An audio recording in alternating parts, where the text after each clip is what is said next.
देखें बच्चों, अब हम इस क्लास में 11th क्वेश्चन का डी पार्ट करते हैं। हमने लास्ट क्लास तक 11th क्वेश्चन के 3 पार्ट कर लिए थे, अगले 3 पार्ट अब हम करते हैं। और 4th पार्ट जो है मैंने बोर्ड पे नोट कर दिया है ताकि समझाने में भी आसानी रहे। एक तो आपको नोट्स में से रीड करने और एक आपके सामने लिखा थोड़ा फर्क रहता है। जहां पे कॉम्प्लिकेशन है वहां पे नोट करने में ही फायदा है। देखिए क्वेश्चन में ये बोल रखा है कि ए बी सी की रेशियो जो है ना वो 3:1 है।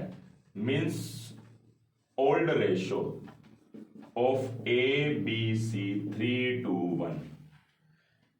ये बोल रहा है कि डी को एडमिट किया है 1/8 हिस्से के लिए और बी और सी ने सरेंडर कर दिया है 1/2 of D share in ratio of 1:1। 1:1 में अपना मतलब जो डी का हिस्सा है उसका भी आधा 1:1 में कौन बोर्न कर रहे हैं, बी और सी। सबसे पहले मैं क्या बोलूंगा, डीज हाफ शेयर। इट मींस क्या, उसका टोटल शेयर कितना है 1/8, 1/2 ऑफ 1/8 यानी 1/16 born by A and B in 1:1। यही बोल रखा है। और D's half share means 1/2 of 1/8 मतलब 1/16, बचा हुआ हाफ। डी कितने हिस्से के लिए आया है, 1/8 हिस्से के लिए। 1/8 का आधा तो ए और बी 1:1 में बोर्न कर रहे हैं। देखो क्या लिखा हुआ है, B and C surrendered 1/2 of D share in the ratio 1:1 and remaining half of D share is surrendered by ABC in the ratio of 2:1। तो D's half share मतलब 1/16 borne by या surrendered by, borne लिखो surrendered लिखो, by A, B and C in 2:1। तो हमें क्या करना है, D gets, बहुत सोच समझ के आंसर देना। D gets कितना ले रहा है वो ए से, बहुत प्रैक्टिकल हो गया आंसर देना। 1/16 का, हालांकि उसका हिस्सा तो 1/8 है लेकिन आधे का 1/8 का भी आता 1/16 वो 1:1 में दोनों से ले रहा है ए और बी से। तो डी गेट्स 1/2 ऑफ 1/16 एंड फिर इसमें कितना ले रहा है 2/5 ऑफ 1/16, 2/5 ऑफ 1/16 फ्रॉम ए। देखो प्रैक्टिकल आंसर है। जो पहले वाला 1/16 है उसमें 1/2 ले रहा है मतलब 1/2। अगले वाले 1/16 में वो कितना ले रहा है ऐसे 2/5। तो मैंने दोनों को कर दिया, दोनों का टोटल कर देंगे। ऐसे ही D gets 1/2 of 1/16 from and 2/5, जो कह रखा है ना 2:1 बोल रखा है, 2/5 ऑफ 1/16 फ्रॉम बी। सेम ही बन रहा है वैसे तो।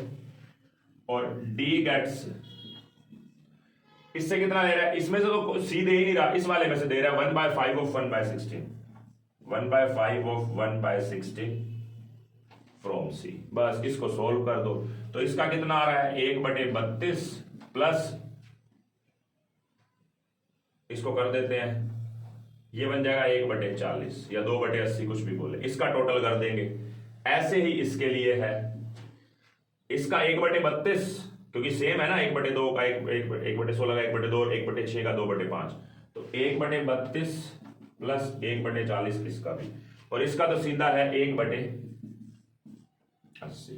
मतलब सीधी सीधी बात है, इन्होंने सरेंडर्ड कितना किया मुझे सॉल्व करना पड़ेगा। मुझे इसका भी एलसीएम निकालना है, इसका ये सेम ही आएंगे क्योंकि दोनों सेम ही है फिगर्स।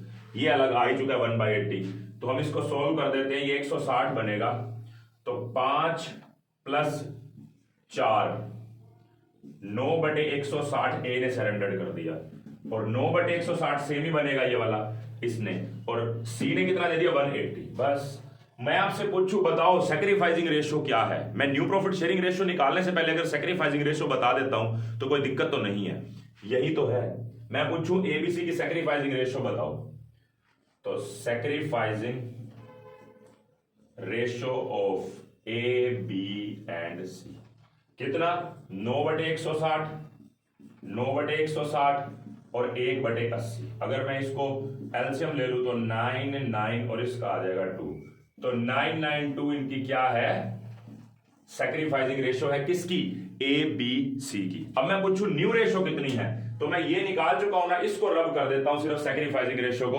और मैं न्यू रेशो निकाल देता हूं। बिल्कुल सिंपल था, कुछ मुश्किल नहीं था।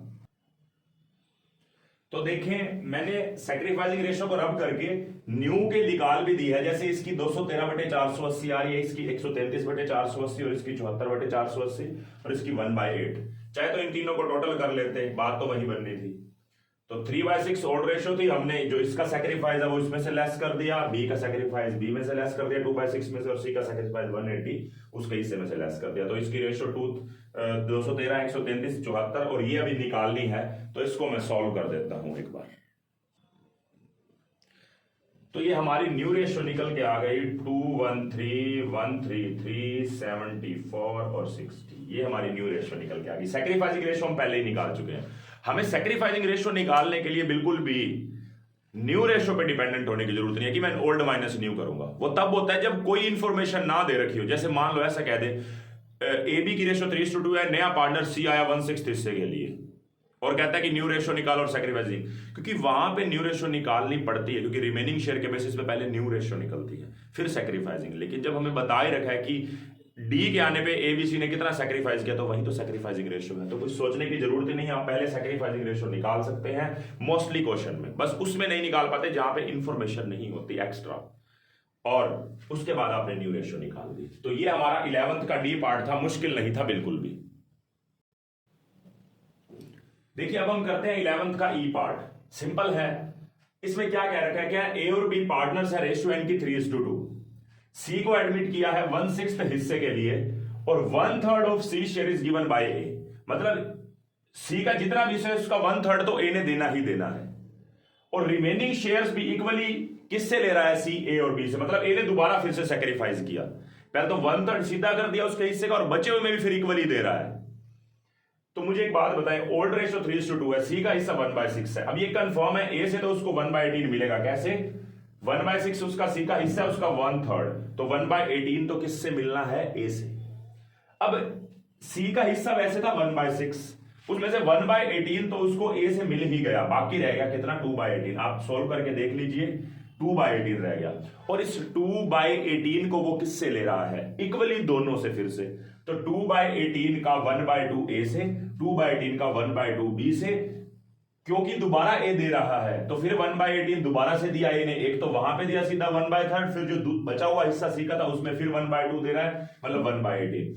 और सी बी से कितना ले रहा है, 2/18, मतलब रिमेनिंग शेयर का 1/2, तो 1/18 मतलब ए के हिस्से में से कितना लेस होगा। ए की रेशो थी कितनी, ए की पहले रेशो थी 3/5, बी की थी 2/5। ए ने कितना हिस्सा छोड़ा, एक तो यहां पे 1/18 छोड़ा, फिर यहां पे दोबारा फिर से 1/18, मतलब 2/18 बोल सकता हूं। और बी ने सिर्फ 1/18 छोड़ा है हिस्सा।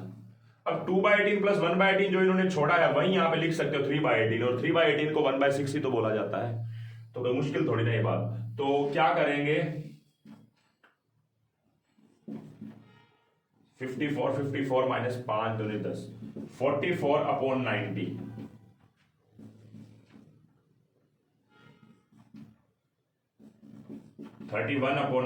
और ये 1/6। तो रेशो कितनी आ गई हमारी, 44/90, 31/90, 1/6। तो रेशो कितनी होगी, 44, 31 और 15, तो 44, 31 और 15। ये हमारी रेशो निकल के आ गई न्यू। अगर मैं आपसे पूछूं बताओ सैक्रिफाइसिंग रेशो क्या है, तो कुछ मुश्किल है क्या। 2/18 ए ने छोड़ा है, 1/18 यहां पे, 1/18 यहां पे, और बी ने 1/18, तो 2/18 और 1/18 इनकी सैक्रिफाइस है, मतलब 2:1 ए और बी की सैक्रिफाइसिंग रेशियो है। बिल्कुल सिंपल पॉइंट था, कुछ भी मुश्किल नहीं था। ठीक है, तो ये आप नोट कर लो। मैंने दोनों देखो सैक्रिफाइसिंग रेशियो कंप्लीट प्रेजेंटेशन के साथ निकाल के नहीं बताई, लेकिन कर दिया, आप अपने आप से समझ जाना। देखिए बच्चों 11th का 6th पार्ट है, एफ पार्ट, और इसमें जो क्वेश्चन पूछ रखा है थोड़ा सा अलग है।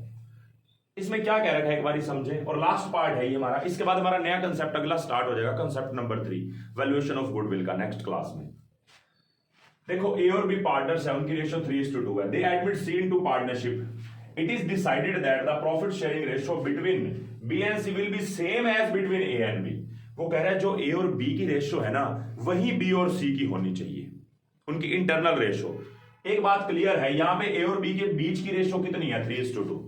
मैं एक बार ना सॉल्यूशन नहीं करता, एक बार रफली करता हूं, इस बात को समझना।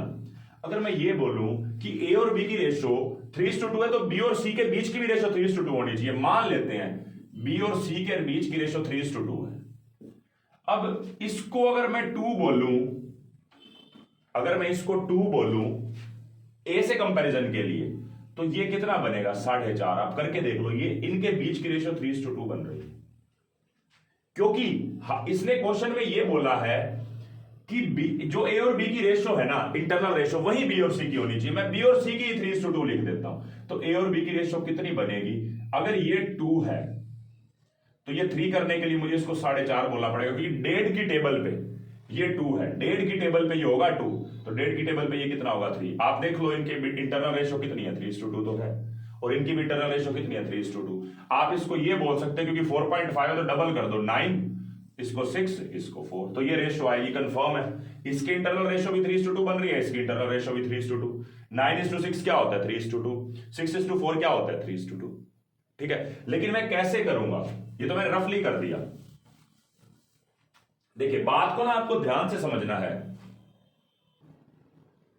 देखें, आपको मैं फेयर करवा रहा हूं आपको। अगर ए की रेशियो 3 है, मैंने लिख दिया, देन बी की रेशियो कितनी है? 2। और अगर मैं बी की रेशियो यहां पे लिख दूं 2 है, तो सी की कितनी आएगी?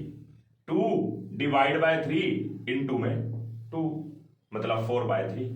4/3 सी की रेशियो बनेगी। इसको मैं 1.33 भी बोल सकता, लेकिन मैं 4/3 लिख देता हूं। न्यू पीएसआर कैसे निकलेगी? ए बी सी, ए की रेशियो 3 है, बी की 2 है, और सी की कितनी निकल के आई है? 4/3। तो अगर मैं इसको सॉल्व कर देता हूं, तो ये बन गया 9, ये बन गया 6, और ये बन गया 4, तो 9, 6, 4। इनकी इंटरनल रेशियो देखो, 9:6 3:2 बोला जा सकता है, और 6:4 को भी 3:2 बोला जा सकता है। इसी तरीके से करेंगे, क्योंकि ए की रेशियो 3 है तो बी की 2 है, और अगर बी की 2 है तो सी की क्या होगी? 2/3 इंटू 2, 4/3। 4/3 आप यहां पे सॉल्व करके लिख दो, 964। बस सिंपल सा आंसर था इसका, कुछ मुश्किल नहीं था। 11th का एफ पार्ट थोड़ा अलग है, लेकिन मुश्किल नहीं था। ठीक है, मैंने आपको 2 कंसेप्ट करवा दिए हैं, अच्छे से हो चुके हैं। आप इसको करेंगे, खुद से ट्राई करेंगे, और बुक के क्वेश्चंस तो आप करेंगे जिस भी बुक से पढ़ रहे हैं, लेकिन नोट्स के आपको अच्छे से आते होने चाहिए। ठीक है, अब नेक्स्ट क्लास में कॉन्सेप्ट नंबर 3 पे बात होगी, वैल्यूएशन ऑफ गुडविल पे। आप इसको नोट कर लीजिए।